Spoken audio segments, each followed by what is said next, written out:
अरे काय तुमचं नाटक चालू आहे? कशाला? काय कशाचं? ग्रुपवर हिम्मत असेल तर मला येऊन भेटा ना. हिंमतचा काय असा प्रश्न येत आहे बोलायला? तुम्ही संपर्कच नाहीये, तुमचा संपर्कच नाहीये माझा 6 महिन्यात. तुम्ही तिकडे जाऊन दुसराचा कोणतरी तो काम करतो.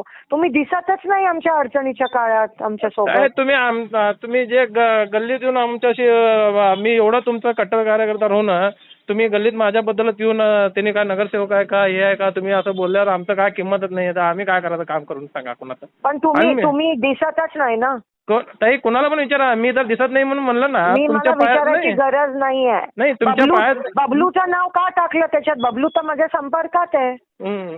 ओंकारचं नाव का टाकलं? उगाच तुझं एकट्याचं काहीतरी असेल, त्यांचं काहीच नाहीये. ओंकारचं तर कुठं नाव आहे त्याच्यात? ओंकारचं वगैरे नाव बबलूचं काहीच नाहीये. उगाच कोणाचं नाव टाकू नको. आणि भेटायचं असेल तर येऊन भेटा, हे ग्रुपवर स्टंटबाजी करण्यापेक्षा. बरं. आज़ादी बचाओ न्यूज़ चैनल में सभी दर्शकों का स्वागत है। राजनीति में माना जाता है कि हर पार्टी को सबसे ज़्यादा अगर कोई ताकत पहुंचाता है तो वो होता है उस पार्टी का कार्यकर्ता। बहुत सारे लोग ये कहते हैं कि कार्यकर्ता के बलबूते पर हर कोई व्यक्ति नगर सेवक से लेकर जो है आमदार खासदार तक बन जाता है। फिलहाल हम बात कर रहे हैं सोलापुर शहर के आमदार परिणीतिताई शिंदे की, जिनको लेकर सोलापुर शहर में फिलहाल एक ऑडियो क्लिप वायरल हो रही है जिसमें उन्होंने कार्यकर्ता को जो है अपमानजनक बातें कथित तौर पर जो है की थी। वही 2 शख्स आज हमारे साथ हैं जिन्हें उन्होंने अपमानजनक बातें की थी। आज हम उनसे जानने की कोशिश करेंगे कि परिणीतिताई शिंदे ने असल वजह क्या है कि वो लोगों ने जो है कांग्रेस में 15 सालों तक कार्यकर्ता की भूमिका निभाते हुए उन्हें आमदार बनाया और आज वो सोलापुर लोकसभा के लिए जो है चुनाव लड़ने की तैयारी में लग चुकी हैं। सबसे पहले जानने की कोशिश करेंगे कि कॉल रिकॉर्डिंग वायरल करने की वजह क्या थी। सबसे पहले तो बात यह है साहब, 15 साल से हम कांग्रेस का काम करते हैं, तो सबसे बड़ी बात यह है अगर बिल्डिंग जो बनती है तो उसका जो पाया रहता है तो उस पर बिल्डिंग खड़ी रहती है। वैसे ही राजनीति में कार्यकर्ता सक्षम रहा तो जो आमदार है, खासदार है, नगर सेवक है, तो उनकी बुनियाद सही रहना जरूरी रहता है। अगर बुनियादी सही नहीं तो बिल्डिंग कैसे चलेगी साहब? बात यह है 15 सालों से काम करके कौन से भी प्रकार का उनसे कुछ हमने फ़ायदा नहीं उठाया या कौन सी मांग नहीं की, क्या ही नहीं। कुछ के किसी में के जमा हुए पैसे से दोस्तों से हम जमा करके उनके बर्थडे बनाते थे। सोनिया गांधी रहते, शिंदे साहब परिणीतिताई रहते, इनके बर्थडे बनाते थे। हमने उस वक्त कोरोना के पीरियड में हमने 10 रुपये से पेट्रोल दिया था लोगों को। उस टाइम लोगों को पैसे की तकलीफ हमने जमा करके किया था। तो सवाल बात यह है कि इतने सालों से काम करके भी अगर हमारे जिस आमदार के लिए हमने इतना काम किया है तो उस आमदार को अगर कार्यकर्ता की कदर नहीं, अगर कदर नहीं, ये बात करने की तमीज़ नहीं, अहंकार, घमंड, ये हमें नहीं चाहिए था साहब। जो पदाधिकारी है, सोलापुर शहर के अध्यक्ष है, युवक रंदे, फादर बड़े के, उनके बारे में हमें कुछ कहना नहीं। हमारी जो भी बात है तो आमदार से, क्योंकि काम हम उनका करते थे। अगर उनको ये हमारी परवाह नहीं, उनको ये हमारी कदर नहीं, इतने साल से काम करके फ़ायदा क्या है? 15 सालों से जो आपने काम किया है, 15 सालों के बाद अचानक आपने जो है एक मामूली सी बात को लेकर बीजेपी में शामिल होना, क्या ये उचित हो सकता है? सर बात तो मामूली नहीं है। ये जो पानी का जो बड़ा एक बलून रहता है बारिश के बनने के बाद, जो अचानक फट जाता है, तो ऐसी बात है। बहुत दिनों से ये आमदार का हमसे टकराव होता था, तो वायरल होने के बाद हमने जो निर्णय लिया वो सवाल वो वायरल का नहीं, संविधान निर्माते डॉक्टर बाबा साहब अम्बेडकर की आज जयंती है, तो उनका एक वाक्य था कि बाबा जो अन्याय करता है तो अन्याय करने वाले से भी अन्याय सहन करने वाला बहुत बड़ा गुनहगार होता है। तो वो बात हम दिल में ठाने कि बाबा ये कॉल रिकॉर्डिंग हो गया है, ये कितने सालों से अपन ये सहन करना। देश तो तरक्की के ओर जा रहा है, तो विकास के ओर जा रहा है। पंतप्रधान नरेंद्र मोदी आज देश या दुनिया में इतने छाए हुए हैं, तो सवाल वो है, हमने सुना कि बाबा नहीं बाबा, ये 15 सालों से इस कांग्रेस में काम करके अगर उचित तरह से हमें कुछ न्याय नहीं मिलता रहा तो हम अभी स्टॉप यहाँ पर ही करना है। अपने दोस्तों से सलाह मशवरा करके हमने सोचा कि भाई अभी कुछ टाइम ठहरने की ज़रूरत है। 15 साल पहले आमदार परिणीतिताई शिंदे की मौजूदगी में आपने पक्ष प्रवेश किया था, क्योंकि वो तो 10 साल पहले ही कांग्रेस में आई है। पक्ष प्रवेश आपने जो है उनके फादर के हाथ में लिया या फिर इनके हाथ में? तो आप ये जो सारी चर्चाएं चल रही है, उनके फादर के सामने ये बात रखी थी क्या आपने? नहीं, हमने जितने भी वक्त साहब से मिलने गए, आशीर्वाद लेने के लिए गए, नहीं, हमने जो भी हमारा पक्ष रखा है, हमारे शहर युवक कांग्रेस के अध्यक्ष, फादरवादी का अध्यक्ष, उनसे ही किया। लेकिन साहब से हमारी इतनी मुलाकात नहीं हो चुकी है, क्योंकि जो भी हमने, और कैसा है, परिणीति शिंदे का एक डर है कार्यकर्ता में या अध्यक्ष है, फादर में डर है कि बाबा, क्योंकि वो सुनती है नहीं किसका। मतलब ऐसा है ना, वो जो बड़े लोग राजे महाराजे रहते किसका सुनते नहीं थे। मेरा जो न्याय है वो न्याय है। क्या आपको लगता है कि सोलापुर शहर में जो कांग्रेस के बहुत बड़े नेता थे, यहाँ पर जो है महापौर बन चुके हैं, उप महापौर बन चुके हैं, अभी फिलहाल वक्त जो है पार्टी छोड़कर बाहर चले गए, क्या वो इसी कारण चले गए, ऐसा लगता है आपको? यस, ऑफकोर्स, क्यों नहीं। इतने बड़े खरटमल साहब आज 30-35 साल से खजीनदार थे। यूएन बेरिया साहब थे, इतने टैलेंटेड व्यक्ति, वक्त तो वकील थे वो, और नली चंद्र मैडम थे, तौफीक भाई शेख थे। ऐसे कितने लोग हैं जो सोलापुर के, जो कांग्रेस के लिए इतना बड़ा त्याग करके काम करे, घरों घर जाके कांग्रेस का प्रचार किए। शिंदे साहब को लिए यहाँ से चुन के लाए, महाराष्ट्र का मुख्यमंत्री बने, गृह मंत्री। किसकी वजह से साहब? ये कार्यकर्ता की वजह से हो चुका है। और जब शिंदे साहब थे तब कार्यकर्ता सब एक थे, उनको बात बोलने का अधिकार था, वो दिल से बात करते थे, बुलाते थे, फ़ोन करके उनकी पूछताछ करते थे, तबीयत के बारे में, उनके काम के बारे में, उनके घर के बारे में पूछताछ की। परिणीति शिंदे को वो कुछ की ज़रूरत नहीं साहब, वो आई एम किंग।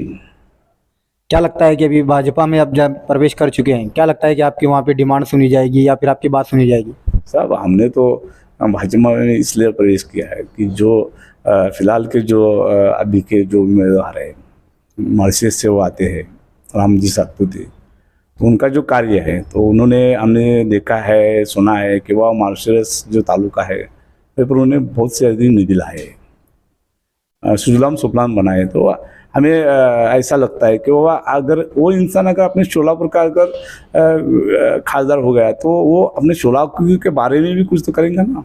यहाँ की बेरोजगारी बहुत है, यहाँ का उद्योग बहुत है, यहाँ का जो विमानतल का जो प्रश्न है वो खुद पर जाके केंद्र में जाएगा या महाराष्ट्र के जो गवर्नमेंट उनसे बात करके उससे सलाह करके वो प्रॉब्लम सॉल्व करेंगे ना। इसके वजह से हम बीजेपी का दामन थाम लिया है।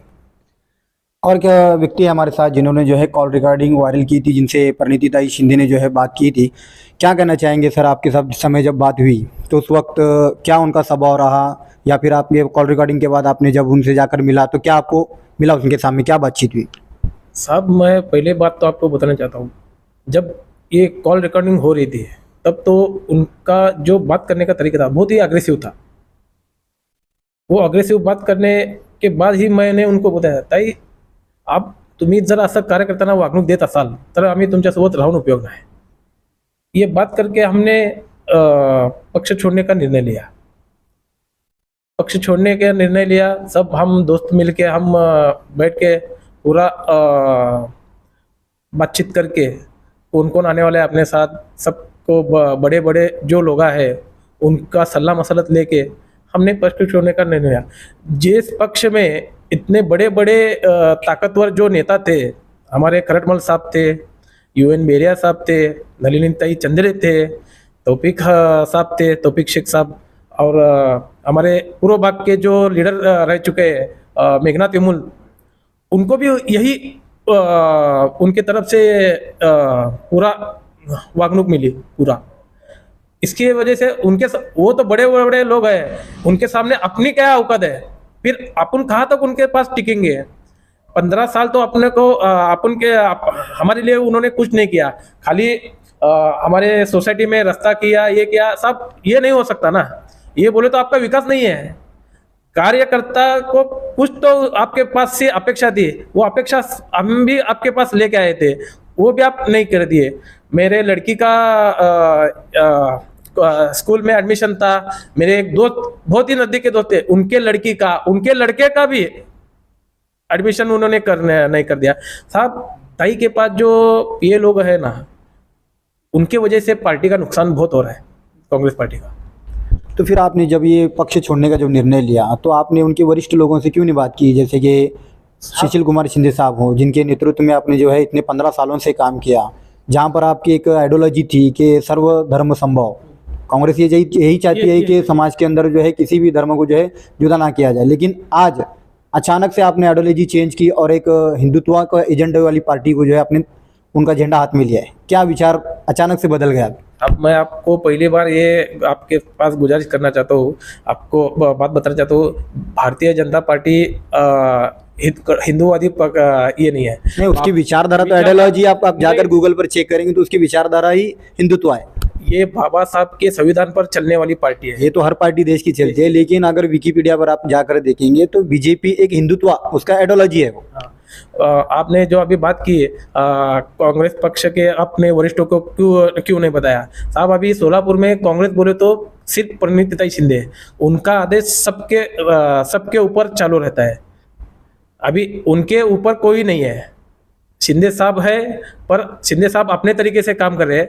अभी पूरा कांग्रेस कमेटी सिर्फ परिणीति के नाम से ही चलती है। अभी इनके आगे किधर जाने का, हम किसके पास हमारी तकलीफ लेके जाने का? साहब इतने बड़े नेता है, देश के गृह मंत्री है, उनसे मिलने को भी हमने कोशिश की थी पर मुलाकात नहीं हो सकी, क्योंकि साहब के दौरे बहुत रहते हैं, इधर जाने उधर गए। फिर हमने कोशिश भी की थी 2 बार, हमने रात को भी उधर साहब को मिलने गया था, तब बंगले पर साहब के अकबर चाचा वो थे, नहीं साहब अभी सोने गए हैं ऐसा बोल के हमको भेज दिया।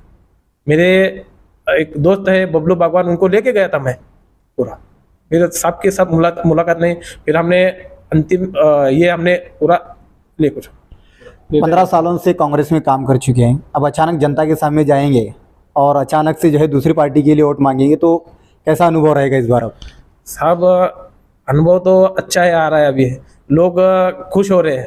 आपने पार्टी चेंज किया, ऐसा बोलने नहीं चाहता एक आमदार को, आपने बहुत ही अच्छा काम किया है, छोड़ के अभी आप करो ये भाजपा का काम करो, आपको इधर अच्छे आपको ये अपॉर्चुनिटी है, क्योंकि देश अभी प्रगति पर चल रहा है, मोदी की राह पर चल रहा है। अभी आपने देखा है ना, पूरा देश अभी डेवलपमेंट के लिए इधर पूरा ये कर रहा है। अभी हमारे जो इधर के एमपी के लिए ठहरे हैं खदर के लिए रामबो सातपुते, वो तो फडणवीस साहब के खास है। अभी 16 तारीख को फडणवीस साहब खुद आ रहे हैं उनके टिकट अर्जी भरने के लिए।